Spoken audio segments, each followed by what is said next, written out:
रहमतुल्लाहि व बरकातुहू। दोस्तों, उम्मीद है कि आप सब खैरियत से होंगे। आपको स्क्रीन पर ये नज़र आ रहा है, इसमें ये पाकिस्तानी लग रहा है, ये 2 आदमियों का झगड़ा हुआ। आप वीडियो पूरा देखें और मैं अब दोस्तों को इसमें बताऊँगा कि इसमें आपके लिए बहुत ही इम्पोर्टेंट और अहम टॉपिक है।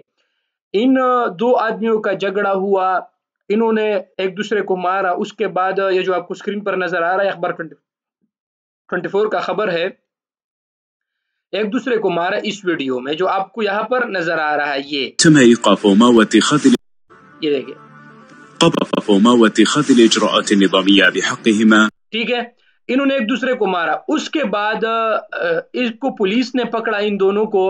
अलकत शुर्ता मंतिक़तुर रियाद अलक़ब्ज़ अला शख़्सैन ज़हरन फ़ी मक़तअ फ़ीडियो मुतदाविल यतशाजरान फ़ी अहद तुरुक़िल आम्मा। व ठीक है, इन दोनों को शुर्ता ने पकड़ा और इसको नियाबतुल आम्मा के कोर्ट के हवाले करेंगे और इसको जो भी सजा होगा इनको कोर्ट वो सजा देगा। अब इसमें पॉइंट क्या है दोस्तों? इसमें पॉइंट यह है कि अभी शुर्ता को वो आदमी मतलूब है जिसने ये वीडियो बनाया और उस वीडियो को फिर सोशल मीडिया पर अपलोड कर दिया।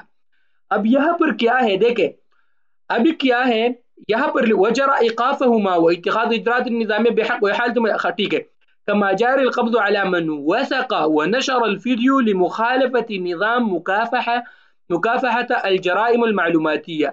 यानी जिसने ये वीडियो बनाया इसको फिर सोशल मीडिया पर अपलोड किया, ये निज़ाम मुकाफ़ह जराइम मालूमातिया के खिलाफ किया है। इसने किसी का वीडियो बनाया और फिर उसके इजाज़त के बगैर उसको सोशल मीडिया पर अपलोड कर दिया। तो मेरे भाई, जब भी आप जहां पर भी हो, अगर आप किसी के वीडियो बनाते हैं और फिर आप उसके इजाज़त के बगैर उसको सोशल मीडिया पर अपलोड करते हैं तो ये कानून के खिलाफ वर्जी है। आप किसी भी वक्त कानून के गिरफ्त में आ सकते हैं। लिहाजा कोई भी ऐसे काम न करें जिसमें आपको जो है ना वो कानून का सामना करना पड़े। हमेशा कानून का एहतराम करें, वरना आपके भी इस तरह हो सकता है। हमारे अक्सर पाकिस्तानी भाई किसी का वीडियो बनाते और फिर उसको इसी तरह सोशल मीडिया पर अपलोड करते, तो ये ठीक बात नहीं है। हमेशा एहतियात कीजिए। शुक्रिया।